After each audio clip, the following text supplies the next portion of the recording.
Olá, amigos do Notícias Agrícolas. Nesse horário, você já sabe, a gente traz para vocês algumas perspectivas sobre o mercado do boi, a possibilidade de precificação, enfim, o que é importante a gente trazer aí de informação para você que está negociando o seu animal nesse momento.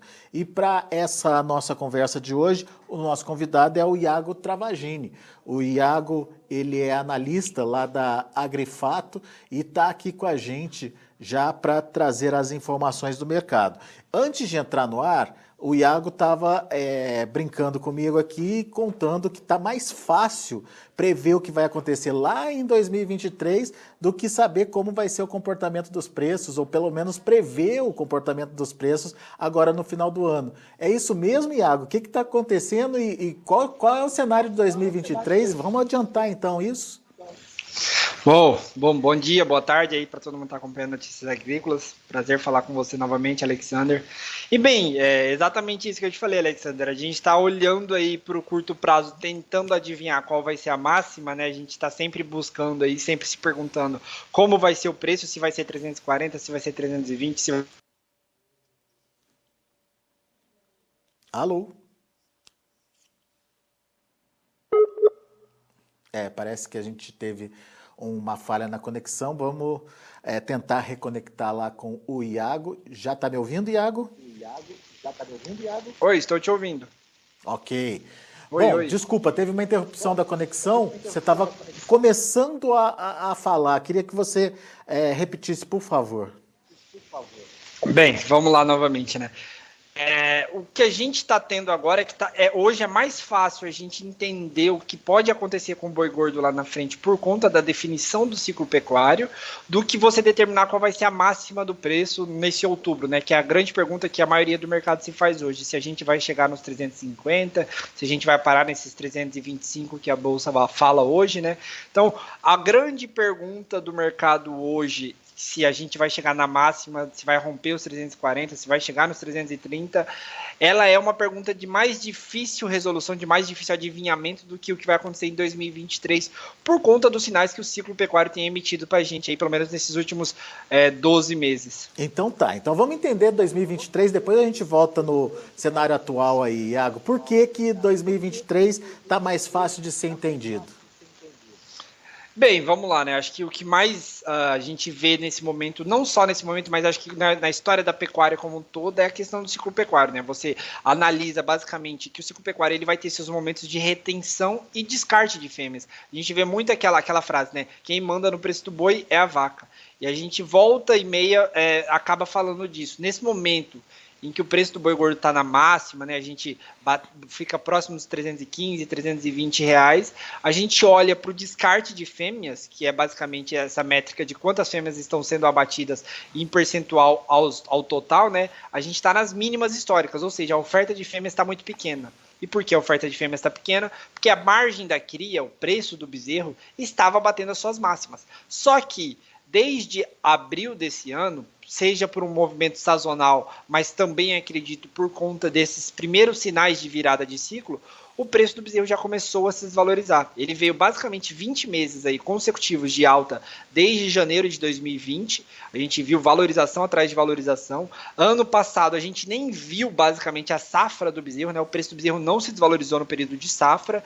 E a gente olha agora, desde abril, maio desse ano, a desvalorização do bezerro. Então esse é outro sinal de que a margem da cria vai está começando a se espremer, digamos assim.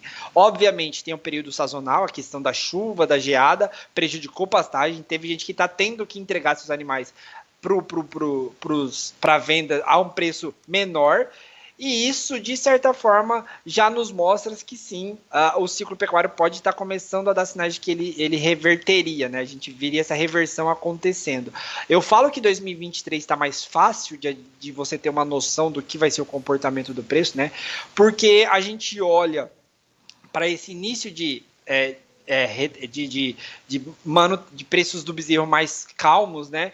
E ver que isso vai causar um efeito cascata lá em 2023, porque bezerros mais baratos hoje significam margem da cria apertada, e margem da cria apertada lá na frente significa descarte de fêmeas, e descarte de fêmeas significa desvalorização do boi gordo por um excesso de oferta. Então, hoje é mais fácil você olhar para 2023 e estabelecer como vai ser preço, e que seriam menores do que os atuais no desconto, quando a gente faz descontado a inflação, seriam menores do que os atuais, justamente por conta dessa oferta que chegaria do descarte de fêmeas. Isso aconteceria no biênio ali, principalmente entre 2023 e 2024.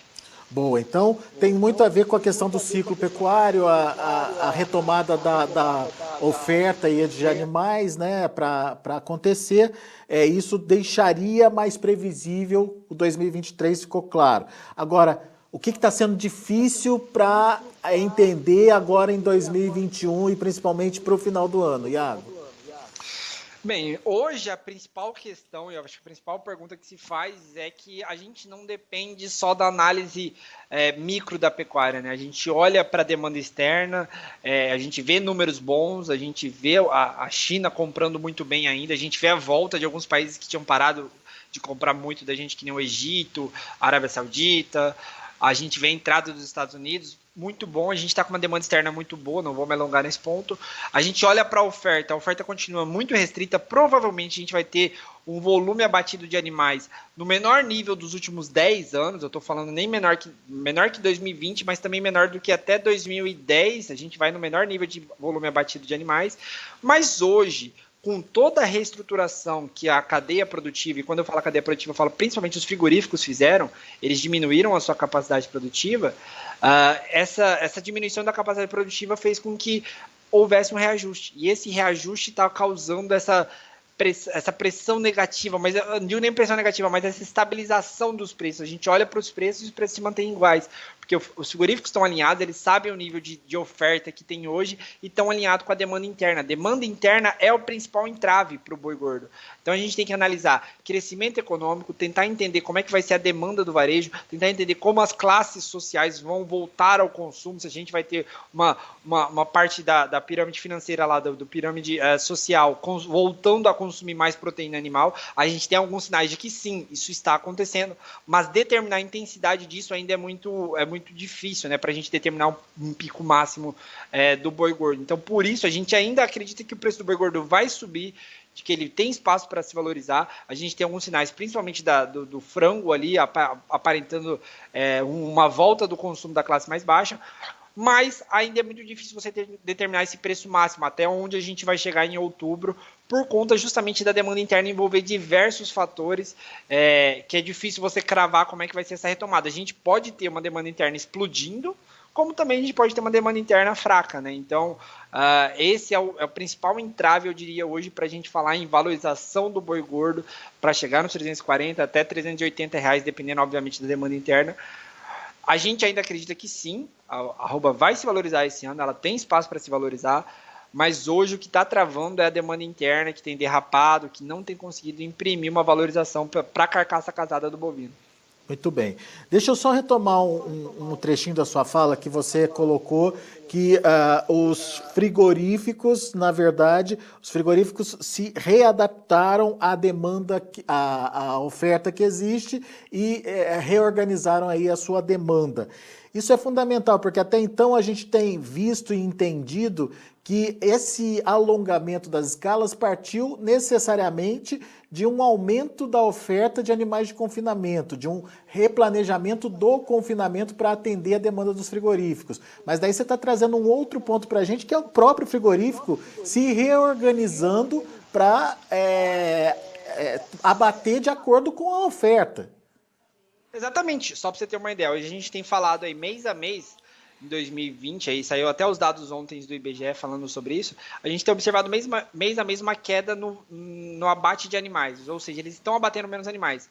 E isso é totalmente uma dicotomia tão grande com falar em escala alongada. Como que o frigorífico consegue alongar a sua escala, sendo que ele tinha uma capacidade que ele abatia 10, 30, ou 10 a 20% a mais no ano passado, e hoje ele está abatendo 10% a menos, e ainda assim está com escala alongada. Então foi uma medida dos frigoríficos em restringir as suas, de você diminuir o volume de pessoas trabalhando, obviamente você reduz a sua capacidade operacional, porque você tem alternativa para fazer isso. Reduzindo a sua capacidade operacional, você não tem a necessidade de compor as escalas com aquele volume de 1.000 cabeças dia, você consegue alocar 700, 800 cabeças dia, você não tem essa necessidade de ir para o mercado forçar maiores compras, porque você tem, obviamente, entendido o que é demanda hoje. Então, o frigorífico teve uma dificuldade muito grande de estabelecer em 2020 o que era a demanda interna de carne bovina, mas hoje ele está bem estabelecido o que é. Então, ele tem uma noção do que ele vai enxergar de demanda interna, ele mantém o preço estabilizado, porque ele reduz a sua capacidade produtiva. Eu falo que essas escalas alongadas hoje elas são fake, justamente porque eles reduziram a sua capacidade produtiva. Existe a capacidade total do frigorífico. Hoje os frigoríficos brasileiros têm um frigorífico que operava 2.500 animais dia, ele reduz para 2.000. E isso é sentido diretamente no abate. A gente tem abatido cada vez menos animais. Então, não é que as escalas estão alongadas porque a gente está tendo um volume gigantesco de oferta. As escalas estão alongadas porque os frigoríficos se readequaram. Eles perceberam a nova realidade do mercado e se readequaram a isso. Se a gente tivesse uma demanda interna pujante, sobrando, forte, né? Firme, a gente estaria falando um frigorífico acelerando, porque se está dando dinheiro, você acelera. Se você está comendo caixa, você desacelera, você mantém o preço. Então, é estratégia. Isso nada mais é do que estratégia. Uhum. E se tivesse oferta sobrando, da mesma forma, você estaria avançando aí nas suas vendas também, né?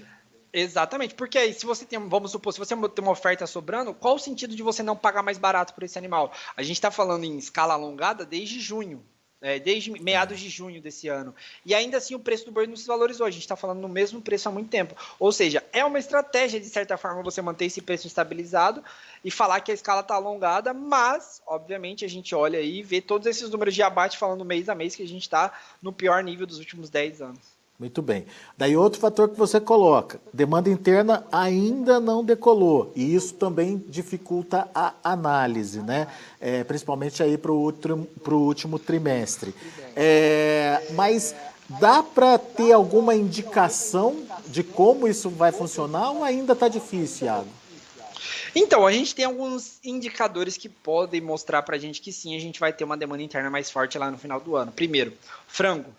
Frango é a primeira proteína ali, que é proteína animal mesmo, que a gente vê avançando em um momento em que a demanda interna volta a reaquecer. Então, hoje, o frango ele está passando por um processo de valorização, o frango no atacado. Ele reduziu a sua diferença para a carcaça casada bovina. Então, essa diferença que já chegou a ser 360% nos picos lá em 2020 e agora no início do ano, ali em maio, junho, ela reduziu já para a volta dos 260, está abaixo da média dos últimos 3 anos, está se encaminhando próximo da média histórica. Além disso, obviamente, a gente está vendo os indicadores econômicos. A gente saiu hoje, o indicador econômico de economia, né, de crescimento econômico, o IBC-BR, para junho, e teve um desempenho bem melhor do que a estimativa. A gente falou de um crescimento de 1,15% em junho contra uma estimativa de 0,55%. Então, a gente está tendo números melhores. Agora, a gente precisa ver isso traduzido em consumo, né? Então, eu particularmente acredito que sim, a gente vai ter, na hora das festas de fim de ano, a reabertura completa do food service, né? Quando eu falo completa, é realmente restaurante reabrindo, sem limite, sem restrição de horário. A carne bovina é um item que hoje ele é mais consumido no food service de maneira mais intensa do que frango e suíno. Então tem todo esse arcabouço aí de indicadores que começam a nos mostrar aí uma demanda interna que pode sim vir a nos mostrar aí uma demanda interna mais firme. Obviamente que é difícil estabelecer qual vai ser essa intensidade, mas particularmente aqui da Agrifato a gente acredita que sim, a gente vai ter espaço para uma valorização da carcaça casada e aí sim o boi gordo subiria essa necessidade. Porque a partir do momento que a gente tem uma demanda interna mais forte, automaticamente ele começa a sugar ali, digamos assim, o excesso de carne que sobra. E aí o frigorífico vai tentar um preço maior. Aí a gente vê a valorização da carcaça e aí, consequentemente, se a oferta estiver bem restrita e ele precisar alongar, ou seja, abater mais animais, ele volta com aquela capacidade produtiva para atender esse mercado e aí ele precisa basicamente preencher essa escala produtiva, essa capacidade produtiva que ele aumentou, e aí sim a gente teria uma valorização do boi gordo, né? Mas é isso que eu estou te falando, eu acho que o demanda interna ele tem espaço para subir, a gente vê alguns sinais de que sim, ela está começando a subir, mas a gente precisa entender realmente como é que vai ser esse movimento aí da retomada do crescimento econômico brasileiro. E esse exemplo que você deu do frango, ele é muito explicativo, né? Fica muito lógico da gente entender. Sobrou um dinheirinho, começou a ter um dinheirinho a mais, as pessoas começam a consumir mais. Mas por onde que elas começam? Por um produto que é mais barato. No caso, o frango. Vai chegar um momento em que o frango começa a subir também por causa dessa demanda, e daí carne bovina e frango começam a competir diretamente, certo? Exatamente, só para você ter uma ideia, o dianteiro, que é uma carne que compete ali mais com o frango, né? Os cortes do dianteiro, que são mais valorizados no Brasil, eles se valorizaram nos últimos meses aí, mas ainda assim é uma carne que ficou para trás. O traseiro hoje também ficou muito para trás, mas a gente vê que a partir do momento que o frango começa a acelerar, e isso eu digo valorizar, o dianteiro começa a ficar mais competitivo, porque ele começa a fazer. O brasileiro tem por costume preferir a carne bovina. Então, o que acontece? Durante a crise, a gente saiu da carne do dianteiro para o frango, aí depois para o ovo, e depois até para embutido, considerando aí o empobrecimento da população. Aí a gente volta agora do embutido para o ovo, do ovo para o frango, e aí no final seria o dianteiro e lá na frente o traseiro. Então, é um processo natural que eu acredito que volte a acontecer novamente. É óbvio que isso demora, acho que assim, a gente começa a ver exatamente aquele ponto que você falou quando a gente estava conversando antes, de que isso acaba demorando a acontecer, você começa a ter dificuldade de enxergar, porque às vezes é um tempo a mais do que os indicadores têm mostrado. Mas eu, particularmente, a gente aqui da Grifato, acho que isso vai acontecer nesse último quadrimestre de 2021. Muito bem.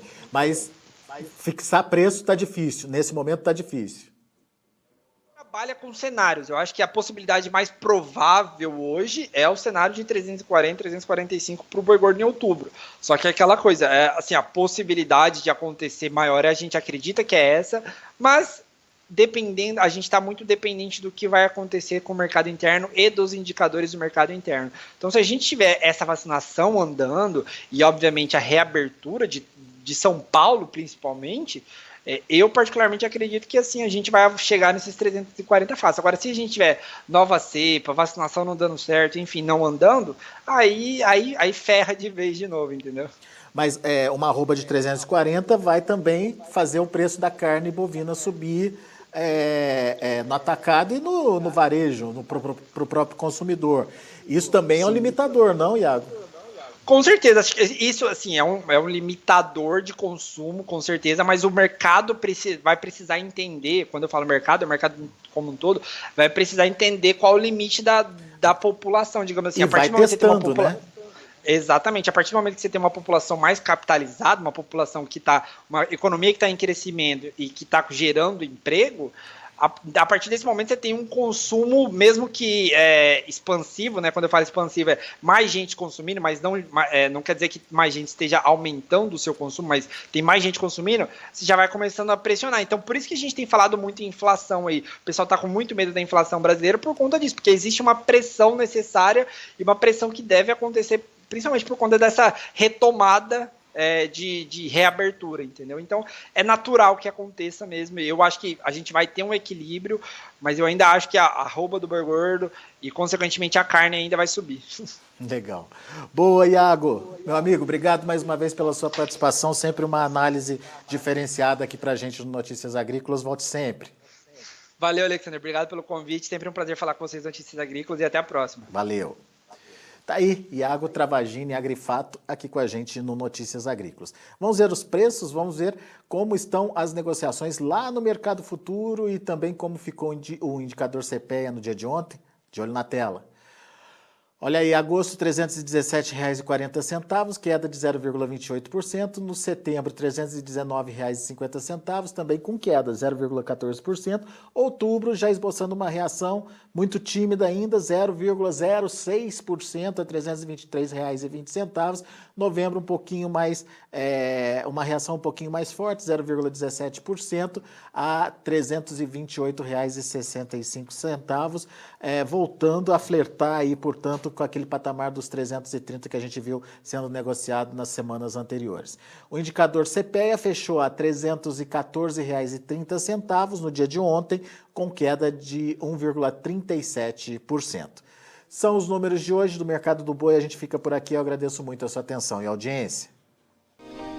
Se inscreva em nossas mídias sociais. No Facebook, Notícias Agrícolas. No Instagram, @Notícias Agrícolas. E em nosso Twitter, @Norteagri. E para não perder nenhum vídeo, não se esqueça de nos acompanhar no YouTube e na Twitch, Notícias Agrícolas Oficial.